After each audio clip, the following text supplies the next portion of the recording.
ভিডিওতে হাদিস সংক্রান্ত আলোচনা পর্যালোচনার শেষ কথা বলবো। হাদিস নিয়ে আমার প্রথম ভিডিও তাফসীর ও হাদিস প্রসঙ্গ এবং দ্বিতীয় ভিডিও হাদিসের নামে জালিয়াতি, এ দুটি পর্বে প্রচলিত অননুমোদিত হাদিস ভিত্তিক ধর্মচর্চার ভ্রান্তি নিয়ে সবিস্তারে আলোচনা করেছি। এই ভিডিওতে কোরআনের বিপরীতে কথিত হাদিস পালনের ধর্মীয় সামাজিক বিপত্তি নিয়ে কথা বলবো। তবে বরাবরের মতোই এসব আমার ব্যক্তিগত অভিমত based on my understanding of Quranic commandment. You should definitely follow whatever makes sense to you. হাদিস বিষয়ে আলোচনায় আমি আমার দিক থেকে সর্বোচ্চ চেষ্টা করেছি সত্য অনুসন্ধানের, কারণ হাদিসের দুই দিকেই ধার। সংকলিত বা সংগৃহীত হাদিস অনুসরণ যদি কোরআনের কমান্ড হয় তবে তা অস্বীকার করা কুফরি, আর কোরআন যদি কোরআনের বাইরের কোনো কিছুকে অনুসরণের অনুমতি না দেয় তাহলে শরীয়তের বিধান হিসাবে এসব হাদিসের নিঃশর্ত অনুসরণ অবশ্যই শিরক বা কোরআনের সাথে অংশীদার করা। পক্ষে বিপক্ষে একই ধরনের রেফারেন্স বারবার উল্লেখ করে ভিডিও লম্বা করতে চাইনি, তবে আমি মনে করি আগের ভিডিওতে আমি যা তথ্য প্রমাণ দিয়েছি enough to make up my point. যারা সমর্থন জানিয়ে কমেন্ট করেছেন তাদেরকে ধন্যবাদ। ভিন্ন মত করেছেন এমন দুজনের বক্তব্যে আমি কিছুটা যুক্তির জোর দেখেছি। যদিও এই প্রশ্নগুলো আমি কভার করেছি, তবে আমি ওনাদের ইমোশনটা বুঝতে পেরেছি। এই প্রতিক্রিয়া আমি অনেকের মধ্যেই দেখেছি। সবই বুঝতে পারছি কিন্তু মানতে পারছি না, কারণ হাদিসকে বাদ দিলে ধর্মের যে চেহারা দাঁড়ায় তার সাথে আমরা একেবারেই পরিচিত নই। যেমন জাফর ইকবাল স্যারকে ওনার মত ছাড়া খুব অদ্ভুত দেখাবে, তাই না?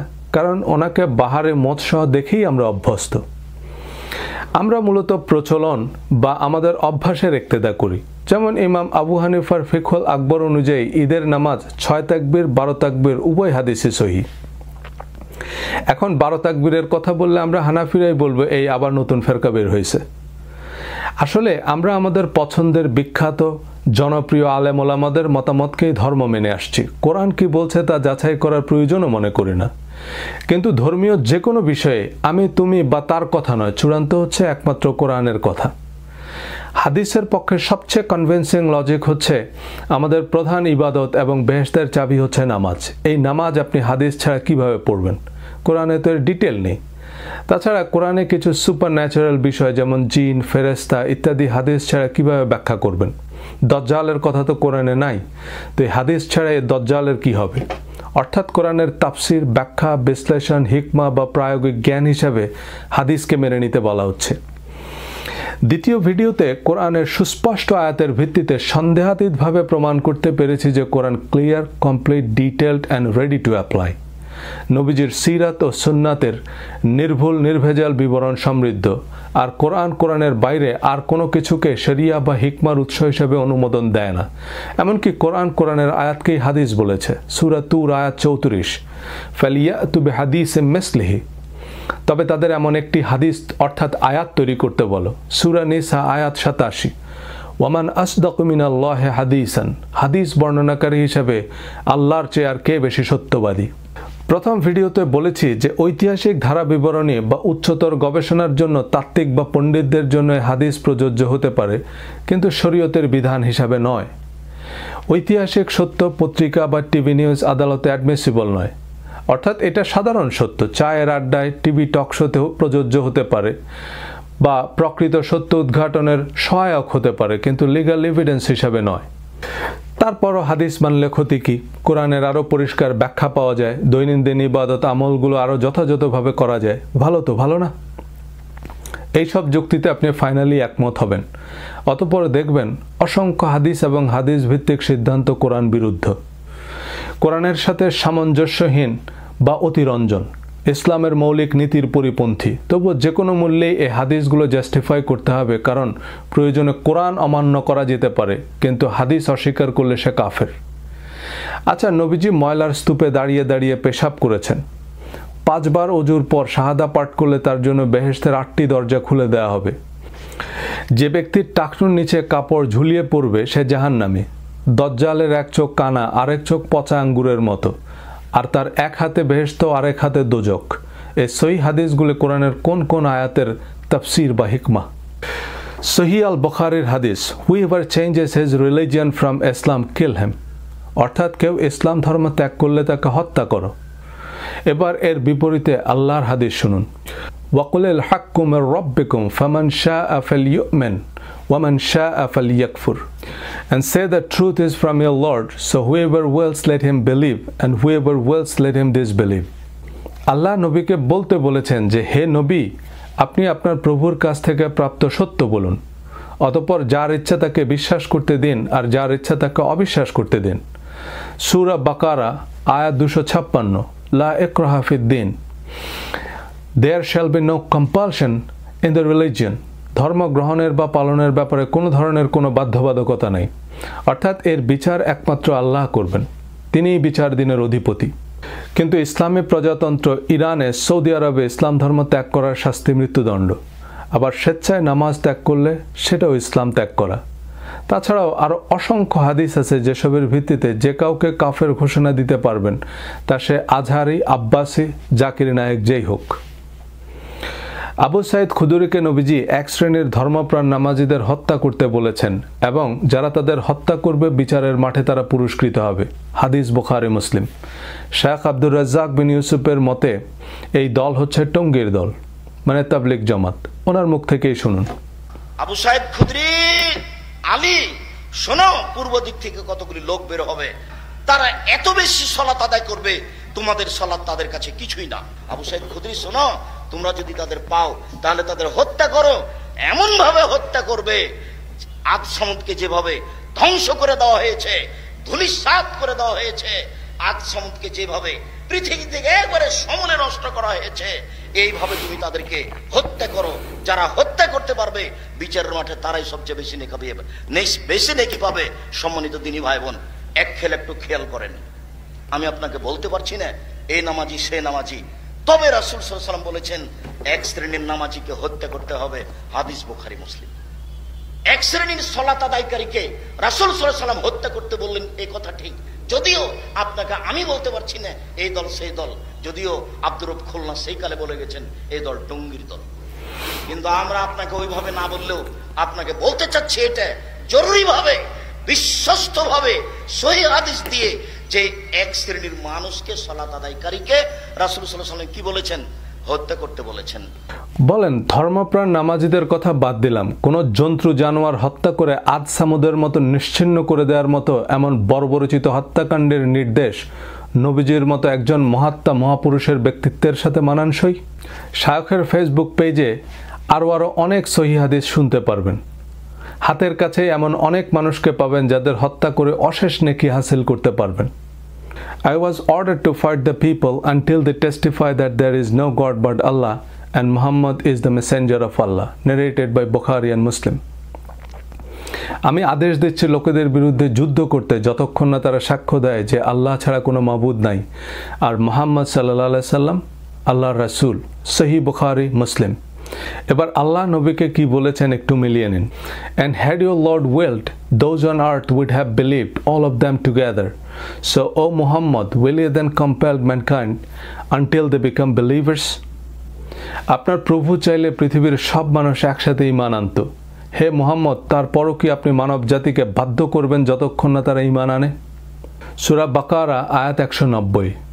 And fight the way of Allah those who fight you, but transgress not the limits. Truly Allah likes not the transgressors. আল্লাহর পথে যুদ্ধ করো তাদের সাথে যারা তোমাদের সাথে যুদ্ধ করে, কিন্তু সীমা লঙ্ঘন করো না। নিশ্চয়ই আল্লাহ সীমা লঙ্ঘনকারীদের পছন্দ করে না।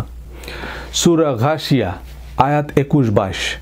ফাযাক্কির ইন্নামা আনতা মুযাক্কির লাস্তা আলাইহিম বিমুসাইতির। So remind them, O Muhammad, you are only a reminder. You are not a dictator over them.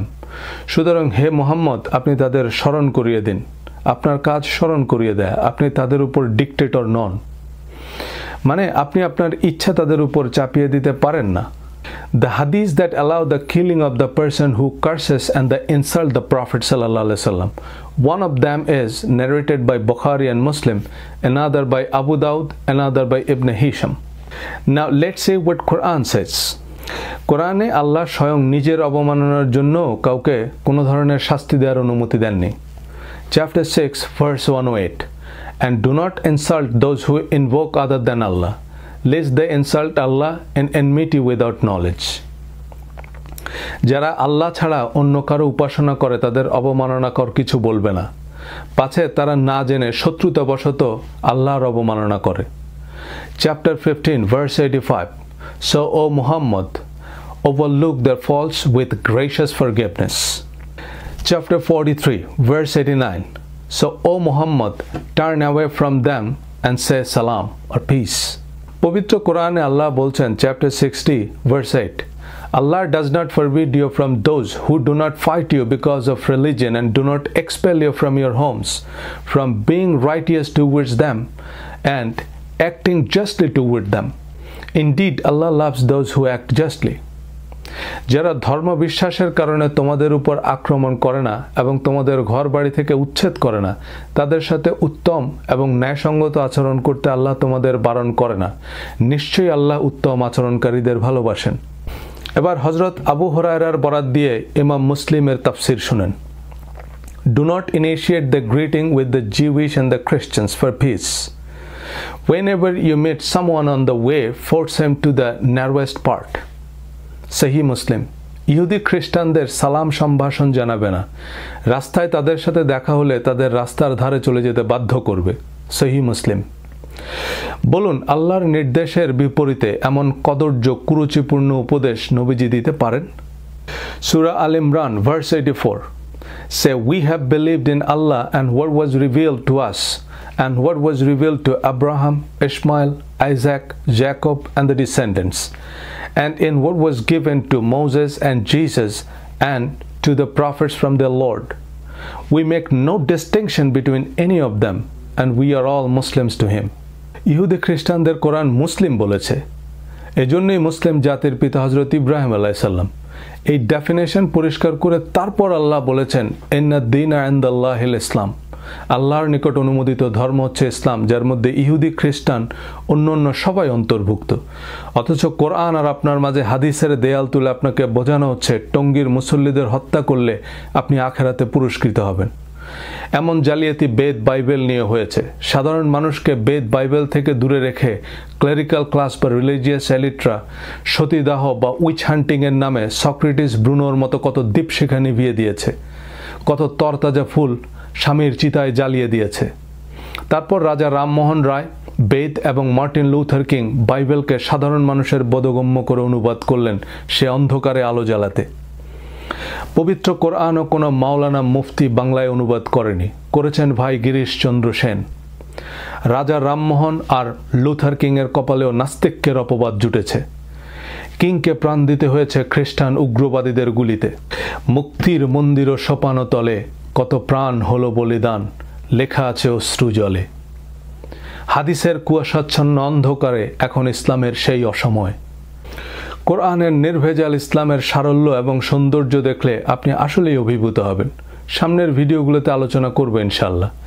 তবে অতি পরিচিত জটিলতার সংস্কারে আমরা এতটাই মোহগ্রস্ত যে কোরআনের এত স্পষ্ট আয়াতও মেনে নিতে পারছি না।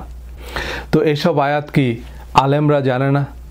আপনার তথ্যে, উচ্চারণে, অনুবাদে ভুল আছে। কোরআনের আয়াত তো আমি বানাইনি, আর রেফারেন্স দিচ্ছি, আপনি অন্য অনুবাদ বা তাফসির মিলিয়ে দেখুন। আপনাকে আরও জানতে হবে আপনি মানুষকে বিভ্রান্ত করছেন, আপনি কেন ধর্ম নিয়ে কথা বলছেন, আপনি কার এজেন্ট, এমন ব্যক্তিগত আক্রমণ। কিন্তু ফতোয়া ওনার পছন্দের হলে নুরানি ওজিফা থেকে বা জনৈক বুজুর্গের রেফারেন্স দিলেও চলবে। মতের সাথে নাম মিললেই আপনি কাফের, মুশরিক, ফেরাউন, নমরুদ উপাধি দেয়া, অশ্লীল অশ্রাব্য গালিগালাজ করাই এখন অনেকের কাছে ধর্মকর্ম। স্বঘোষিত নাস্তিক, কাফের, মুশরিক তো বলার অপেক্ষাই রাখে না। আপনি জাকির নায়েক, আজহারি, আব্বাসি, শিয়া, সুন্নি, হাফেজি, খারেজি, হানাফি, সালাফি, ওয়াহাবি, জামাত, তাবলিগ, ওলামা লীগ, আহমদিয়া, দেওয়ানবাগি, আট্রসি, মাইজভান্ডারি, যেই হন, আপনাকে কাফের ঘোষণা দেওয়ার এবং শিরোচ্ছেদ করার একাধিক সহিহ হাদিস আছে। শুধু একবার ওনাদের হাতে ক্ষমতা দিয়েই দেখুন হাদিস কত প্রকার ও কি কি টের পাবেন। এই মিজানুর রহমান আজহারিকে অবিলম্বে মাননীয় প্রধানমন্ত্রী যেন তার ফাঁসির ব্যবস্থা করে, কথা বলেন ঠিক কিনা? নবীর শানে যারা বিয়াদবি করবে বাংলা জমিনে তাদের কোনো স্থান নাই, তাদের ফয়সালা হচ্ছে ফাঁসি, ফাঁসি, ফাঁসি, কথা বলেন ঠিক কিনা? হ্যাঁ, অনেক চমৎকার উপদেশ বাণী সমৃদ্ধ দারুণ দারুণ হাদিস আছে। আপনি প্রাণ জুড়ানো, মন ভোলানো অনেক হাদিস শুনেছেন, কিন্তু আপনার এই শিরোচ্ছেদের রায় লেখা হাদিসগুলো এখনো শুনেননি, কারণ সে সময় এখনো আসেনি। আল কায়দা, ISIS এসব সই হাদিস দিয়েই আত্মঘাতী বোমারু বানায়, যারা রেস্তোরাঁয়, জিম্মে নিরীহ নারী পুরুষ শিশুদের ঠান্ডা মাথায় জবাই করেও নির্বিকার, ফাঁসির দণ্ডনীয় দম্ভক্তি করে। অভিজাত পরিবারের বিশ্ববিদ্যালয় পড়ুয়া এসব শিক্ষার্থীরা জান্নাতের হুরের নেশায় অন্ধ বনে যাচ্ছে, কারণ এরা ধর্মের আগামাথা কিছুই বোঝে না। এরা হাদিস আর কোরআনের পার্থক্যই জানে না। তারা বোঝে কোরআন শরীফ আর বুখারী শরীফ তো একই। হাদিস এবং কোরআনের পার্থক্য জানা প্রকৃত আলেম বা মাদ্রাসার শিক্ষার্থীরা জঙ্গি হয় না, কারণ ও জানে নারকেলের কোনটা খেতে হয় আর কোনটা দিয়ে জাজিম বানাতে হয়। বড় বড় আলেমরাও এ ব্যাপারে একমত, কিন্তু আলেমদেরও অনেক প্রতিবন্ধকতা আছে। দল মত, পক্ষ বিপক্ষ, স্বার্থের দ্বন্দ্ব বা নানান রকমের হুমকি আছে। চাইলে সব সত্য বলতে পারেন না। আমরা আসলে একটা দুষ্ট চক্রে আটকা পড়েছি। অতি উৎসাহী কিছু গোষ্ঠী আছে যারা প্রকারান্তরে কোরআন অস্বীকার করবে, কিন্তু তাদের স্বার্থ সংশ্লিষ্ট হাদিস নিয়ে সন্দেহ করা যাবে না। আমি ওয়াজ ইমামতি করি না, নিরাপদ দূরত্বে আছি। আমি যে কথাগুলো বলছি কোনো মাওলানা মুফতি চাইলেও বলতে পারবেন না। ওনারা অনেক ক্ষেত্রেই বেশ নিরুপায়। হাদিসের মোড়কে নবীজির নামে নির্লজ্জ মিথ্যাচারের সপক্ষে আমরা কত যুক্তির জোর দেখাচ্ছি, সে হুঁশটুকু আমাদের নেই। সূরা নিসা আয়াত 6, and test the orphans in their abilities until they reach marriageable age. If you perceive in them sound judgment, release their property to them. এবং তোমরা এতিমের সামর্থ্য পরীক্ষা করো যতক্ষণ না তারা বিবাহের বয়সপ্রাপ্ত হয়। যদি তোমরা তাদের মধ্যে কিছু বিচার বিবেচনা বোধ লক্ষ্য করো, তবে তাদের সম্পত্তি তাদের নিকট হস্তান্তর করো। এই আয়াত অনুযায়ী ম্যারেজেবল এজ হচ্ছে সাউন্ড জাজমেন্ট তৈরি হওয়ার পরে। আমেরিকায় 12 বছর পর্যন্ত বাচ্চাদের হাত ধরে স্কুলে দিয়ে আসতে হবে এবং নিয়ে আসতে হবে। সার্বক্ষণিক বয়স্ক কাউকে সাথে থাকতে হবে, নইলে বাবা মাকে জেলে যেতে হবে, কারণ 12 বছরের আগ পর্যন্ত তার মিনিমাম জাজমেন্ট তৈরি হয় না। আর বিয়ের মতো জীবনের এত গুরুত্বপূর্ণ সিদ্ধান্ত নেয়ার বয়স তারও পরে। এবার এই আয়াতের তথাকথিত তাফসির বা হিকমা জেনে নিন সহিহ বুখারী, মুসলিম এবং আলবানী থেকে। The marriage of Aisha to the Prophet ﷺ was done when she was 6 years old, and the full marriage intercourse done when she was less than 9 years old, and she was a kid playing with her dolls. Narrated in the books of Bukhari, Muslim and Albani. অর্থাৎ নবীজি হযরত আয়েশাকে 6 বছর বয়সে বিয়ে করেছেন এবং 8.5 থেকে 9 বছর বয়সে তার সাথে সেক্স করেছেন, যখন হযরত আয়েশা তার পুতুল নিয়ে খেলতেন। বলেন, কোরআনের সীমানা পেরিয়ে এমন অবিবেচকর কাজ নবীজির মতো একজন মহাপুরুষের ব্যক্তিত্বের সাথে মানানসই? আমার ছেলের বয়স 8 বছর, ও এখনো ছেলে আর মেয়ের কি পার্থক্য এটাই তো বোঝে না। আপনাদের অনেকেরই 6 বছর বয়সী মেয়ে, ভাগ্নি বা ভাতিজি আছে। নবীজির মতো একজন প্রজ্ঞাবান মহাপুরুষ এমন অবিবেচকের কাজ করতে পারে, এটা আমাদের বিশ্বাস করতেই হবে, কিন্তু না করে উপায় কি? সহিহ হাদিস অবিশ্বাস করলে সে কাফের, এটাও সহিহ হাদিস। আর কাফেরের শাস্তি মৃত্যুদণ্ড, এ হাদিসও সহিহ। আবার আল ওয়ালামা ও খলাফাউল আম্বিয়া, আলেমরা নবীদের উত্তরসূরি, এ কথিত হাদিস ও তিরমিজি, আবু দাউদ, নাসাই, ইবনে মাজা অন্যান্য হাদিস গ্রন্থের অন্তর্ভুক্ত। তাই মুফতি, মাওলানা, শায়খ বা আল্লামা খেতাব থাকলে হাদিসও লাগবে না, যা বলবেন তাই শরিয়া। সূরা দোহায় আল্লাহ বলছেন, তিনি কি আপনাকে এতিম রূপে পাননি? অতঃপর তিনি আশ্রয় দিয়েছেন। তিনি আপনাকে পেয়েছেন পথহারা, অতঃপর পথ প্রদর্শন করেছেন। তিনি আপনাকে পেয়েছেন নিঃস্ব, অতঃপর অভাব মুক্ত করেছেন। নবীজি এতিম, পথহারা, নিঃস্ব ছিলেন। নবীজির পুরো জীবনের ধারা বিবরণী তো কোরআনেই আছে। কিন্তু হযরত আয়েশার সাথে 6 বছর বয়সে বিবাহ আর 9 বছর বয়সে সেক্স, এটা কোরআনের কোন আয়াতের হিকমা বা তাফসির? এমন অনেক হাদিসের বদৌলতে অনেকে 6 বছর বয়সে শিশুর পানি গ্রহণ করতে পারবেন, প্রতিপক্ষকে আজ সামুদের মতো নিশ্চিহ্ন করে দিতে পারবেন, রাজনৈতিক অর্থনৈতিক প্রতিপক্ষকে ঘায়েল করতে পারবেন। তাতে হোক না নবীজির একটু অবমাননা। তসলিমা নাসরিনদের ব্যঙ্গ বিদ্রুপের মুখে আপনাকে হয় চুপ থাকতে হবে, অথবা শিরোচ্ছেদের অন্য হাদিস প্রয়োগ করতে হবে, কিন্তু বলতে পারবেন না যে এসব man made, he said, she said, collected হাদিস। We don't have to believe this as it is. বিয়ের সময় হযরত আয়েশার বয়স 6 বছর ছিল না 26 বছর ছিল আমরা জানি না, কারণ তা কোরআন আমাদের বলেনি। সুতরাং এটা আমাদের আলোচনার বিষয়ও নয়। মাঙ্কি ট্র্যাপ সম্পর্কে আপনারা অনেকেই হয়তো জানেন। বানর খালি হাত ঢুকাতে পারে এমন ছোট হোলওয়ালা একটা বাক্সে কিছু বাদাম রেখে দেয় শিকারীরা। বানর হাত ঢুকিয়ে বাদাম নেয়ার পর আর মুষ্টিবদ্ধ হাত বের করতে পারে না। বলবেন বাদাম ছেড়ে দিলেই তো হয়, কিন্তু বানর বাদাম ছাড়ে না, কারণ এই বুদ্ধিখানা বানরের নাই। নবীর নামে ফেসবুকে আপত্তিকর কিছু লিখলে আমাদের রক্ত টকবক করে ওঠে, কিন্তু হাদিসের নামে যারা নবীকে নিষ্ঠুর, অবিবেচক, ডিক্টেটর হিসেবে উপস্থাপন করছে তাদের রাহেমাহুল্লাহ বলি। এসব হাদিসে তসলিম নাসরিন সালমান রুশদির তুরুপের তাস। কথিত এসব হাদিসের বর্ণনা কি কোরআনের সাথে সঙ্গতিপূর্ণ, শালীন, যৌক্তিক বা নবীজির ব্যক্তিত্বের সাথে মানানসই? হাদিসের সর্বমোট সংখ্যা প্রায় 35 লাখ, আর প্রতিটা হাদিসের তাকরার অর্থাৎ হাদিসের তাফসির ও ইতিহাস জানতে হবে। কোরআনের একটা আয়াত মানে লা রাইবা ফিহ, কিন্তু হাদিসের সাথে সংগ্রহকারী ইমামের প্রোফাইল জানতে হবে যে উনি কি আওয়ামী লীগ, বিএনপি, জামাতে ইসলাম, হুমো এরশাদ, তাবলিগ জামাত না ভ্যাটিকানের এজেন্ট।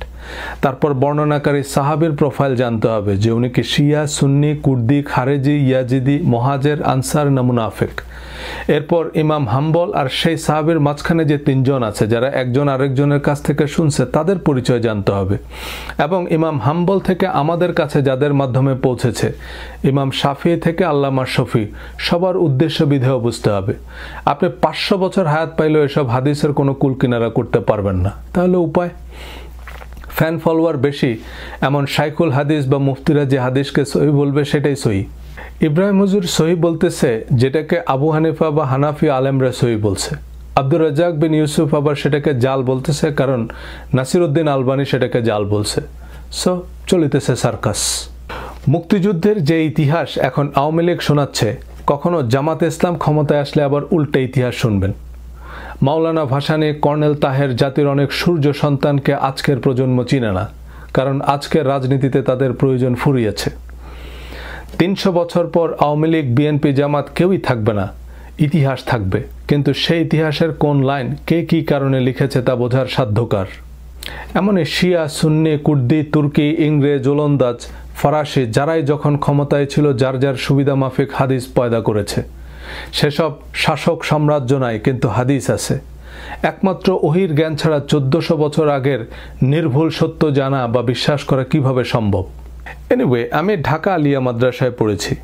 এই আলিয়া মাদ্রাসা ব্রিটিশরা প্রতিষ্ঠা করেছে, এবং পুরো ব্রিটিশ শাসন আমলে আলিয়া মাদ্রাসার সব অধ্যক্ষরা ছিল খ্রিস্টান পাদ্রী। শুধু আলিয়া মাদ্রাসাই না, মাদ্রাসা বোর্ড, মাদ্রাসার সিলেবাস, পাঠ্য বই ছাপানো সব কিছুই ছিল ব্রিটিশ কর্তৃপক্ষের নিয়ন্ত্রণে। পুরো মুসলিম জাহান একসময় ব্রিটিশ সাম্রাজ্যের প্রত্যক্ষ পরোক্ষ উপনিবেশ ছিল। আল আজহার সহ সব বড় বড় ইসলামী ইউনিভার্সিটির পাঠ্যক্রম তখন ব্রিটিশরা নিয়ন্ত্রণ করত। এ সময় ইসলাম ধর্মকে পলিউট করা হয়। মুসলমানদের বিভ্রান্ত, বিভক্ত করার জন্য দাড়ি, টুপি, হিজাব, নেকাব, হাস্যকর অযৌক্তিক কিচ্ছা কাহিনী, দোয়া, তাবিজ, তসবিহ নির্ভর ধর্মের নামে মুসলমানদের কোরআনের মহাসড়ক থেকে ডেড এন্ড এক্সিট দেখিয়ে দেওয়া হয়। মুসলমানদের শিল্প, সাহিত্য, সংস্কৃতি, ব্যাংকিং, বিজনেস, জ্ঞান বিজ্ঞানের প্রতিযোগিতা থেকে সরিয়ে রাখতে সব ব্যবস্থাই করা হয়। জাগতিক সব কিছুই হারাম। একসময় খ্রিস্টানদের ভাষা ইংরেজি শেখা, দুনিয়াবি পড়াশোনাকেও হারাম বলা হয়েছে। টিভি, ইন্টারনেট, ফেসবুক, ইউটিউব কিছুদিন আগেও হারাম ছিল। মাইন্ড ম্যানেজমেন্ট সিরিজের একটি ভিডিওতে আলোচনা করব কিভাবে ব্রিটিশ উপনিবেশিক কারিকুলামের মাধ্যমে আমাদের ব্রেনকে কলোনিয়ালাইজড করা হয়েছে। কিন্তু শাসক আসে, শাসক যায়। সাম্রাজ্যের উত্থান পতন ভাঙা গড়ায় কোরআনের একটা আয়াত না কেউ মুছে ফেলতে পেরেছে, না নতুন আয়াত সংযোজন করতে পেরেছে। কারণ সারা পৃথিবীতে লক্ষ লক্ষ হাফেজ আছে কোরআনের। হাদিসের কয়জন হাফেজ আছে? আপনি না হয় 5000, 50,000 হাদিস মুখস্থ করবেন, কিন্তু হাদিস তো 35 লাখ বা তারও বেশি। এর তো কোনো শেষ নাই।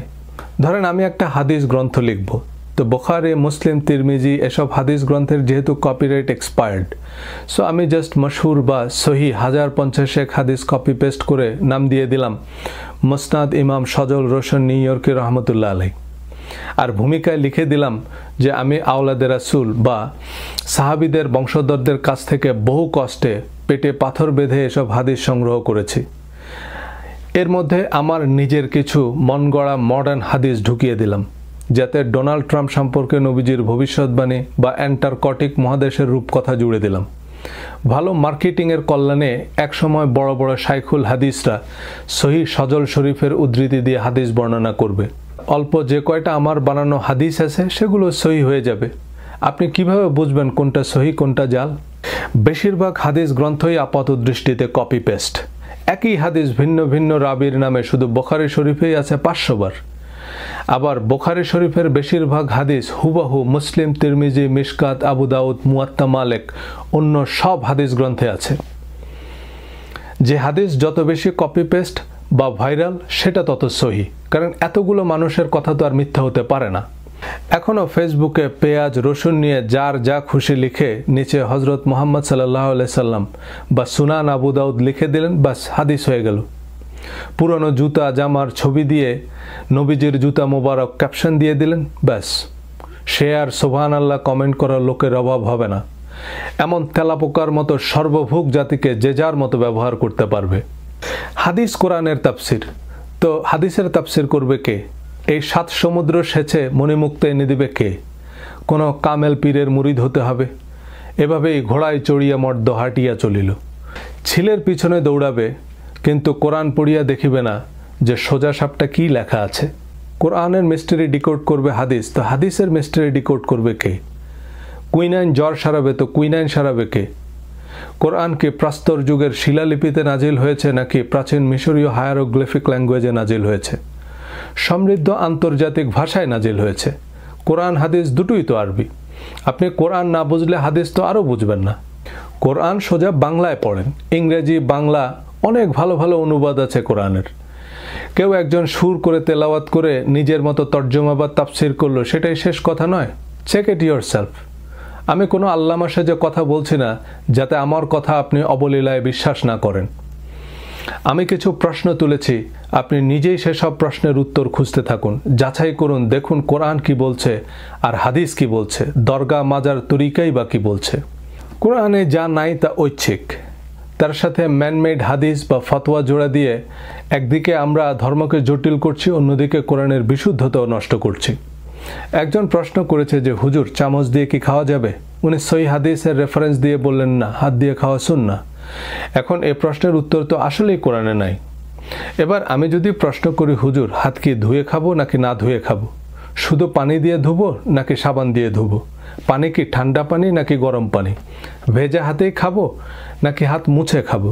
সহিহ সুন্নাহ কি বলছে? তখন আপনার উত্তর কি হবে? এ ব্যাপারে তো হাদিসে পরিষ্কার কিছু বলা নাই, সুতরাং যেটা আপনার জন্য সুবিধাজনক সেটা করা যেতে পারে। তবে আমরা জানি হাতে রোগ জীবাণু থাকে, তাই হাত সাবান দিয়ে ভালোভাবে ধুয়ে নেওয়া উচিত। তো এই কথাটা তো আগেই বলতে পারতেন যে এ ব্যাপারে তো কোরআনে পরিষ্কার কিছু বলা নাই। তাই পরিবেশ পরিস্থিতি অনুযায়ী আপনার যেভাবে সুবিধা স্বাস্থ্যকর সবভাবেই খেতে পারেন। কোক, পেপসি, বিড়ি, সিগারেট পান করা জায়েজ কিনা এ প্রশ্ন জিজ্ঞেস করবেন ডাক্তারকে। ডাক্তার বলবে সেটা স্বাস্থ্যের জন্য ক্ষতিকর কিনা। ক্ষতিকর সব কিছুই বর্জনীয়, সিম্পল। দজ্জালের কি হবে? দজ্জালের কথা নাই কোরআনে, তাহলে দজ্জালের এই আজগুবি কিচ্ছা আসলো কোথা থেকে? দেখুন, শাইখুল হাদিস আসলেই হওয়া সম্ভব নয়, কিন্তু শাইখুল কোরআন হওয়া শুধু সম্ভবই নয়, খুব সহজও। অথচ এই যে শতাধিক মাইক লাগিয়ে যে তাফসির মাহফিল, সেখানে কোরআনের আলোচনা কতক্ষণ হয় আর কিচ্ছা কাহিনী কতক্ষণ হয় একটু খেয়াল করে দেখবেন। কোরআনের কাহিনীর চাইতে দিনের নবী মোস্তফা রাস্তা দিয়া হাইটা যায়, হরিণ একটা বান্ধায় আছে গাছের তলায় গো, আর আব্দুল কাদের জিলানির মায়ের পেটে বসে 40 বার কোরআন খতম দেয়া, আর পেট থেকে বাঘ হয়ে বের হয়ে পেত্তমিজ ভিক্ষুকের ঘাড় মটকে দেওয়ার কিচ্ছা না বললেও ওয়াজ জমে না। শুধু কোরআন নিয়ে গবেষণা করেন এবং নির্ভেজাল কোরআন শিক্ষা দেন এমন মাত্র একজন মানুষকে আমি ব্যক্তিগতভাবে চিনি, মিস্টার পান্না চৌধুরী। তিনি পুরো কোরআন কাব্যিক ছন্দে বাংলায় অনুবাদ করেছেন। ছন্দের কারণে মুখস্থ রাখা সহজ, আবার বাংলা হওয়াতে অর্থও পরিষ্কার। সকাল বিকাল তিনি বলছেন কোরআন পড়ো, বাংলায় পড়ো, বুঝে পড়ো। রবীন্দ্রনাথের হৈমন্তী পড়লাম, কিন্তু হৈমন্তী ছেলে না মেয়ে, দই না মিষ্টি, কিছুই বুঝলাম না। তো এ কেমন পড়া? নামাজের কি হবে? নামাজ নিয়ে একটি আলাদা ভিডিওতে বলবো। তার আগে নামাজ বেহেশতের চাবি, মানে নামাজ পড়লে আপনি বেহেশতে যাবেন, না পড়লে দোজখে যাবেন, কোন কোন আয়াতে বলা হয়েছে একটু কমেন্টে জানাবেন, আলোচনাটা জমবে। কামাল ভাইয়ের কমেন্টে জোরালো যুক্তি, দ্য বুক অ্যান্ড উইজডম মানে কোরআন এবং হিকমা আলাদা দুইটা জিনিস, এ কারণেই এবং দিয়ে আলাদা করা হয়েছে। আমি দ্বিতীয় ভিডিওর 40 থেকে 45 মিনিটে এ বিষয়ে কথা বলেছি, সেই অংশটুকু আবারও দেখে নিতে পারেন, আমি আর রিপিট করছি না। কামাল ভাই ওনার কমেন্টে যতগুলো রেফারেন্স দিয়েছেন সবগুলোই সূরা আল ইমরানের 164 নং আয়াতেরই পুনরাবৃত্তি, যে নবীর 4টি দায়িত্বের 2টি হচ্ছে কোরআন এবং হিকমা শিক্ষা দেয়া। হিকমার একটি অর্থ আইন কানুন, বিধিবিধান বা শরিয়া, আরেকটি অর্থ হচ্ছে প্রায়োগিক জ্ঞান বা প্রজ্ঞা।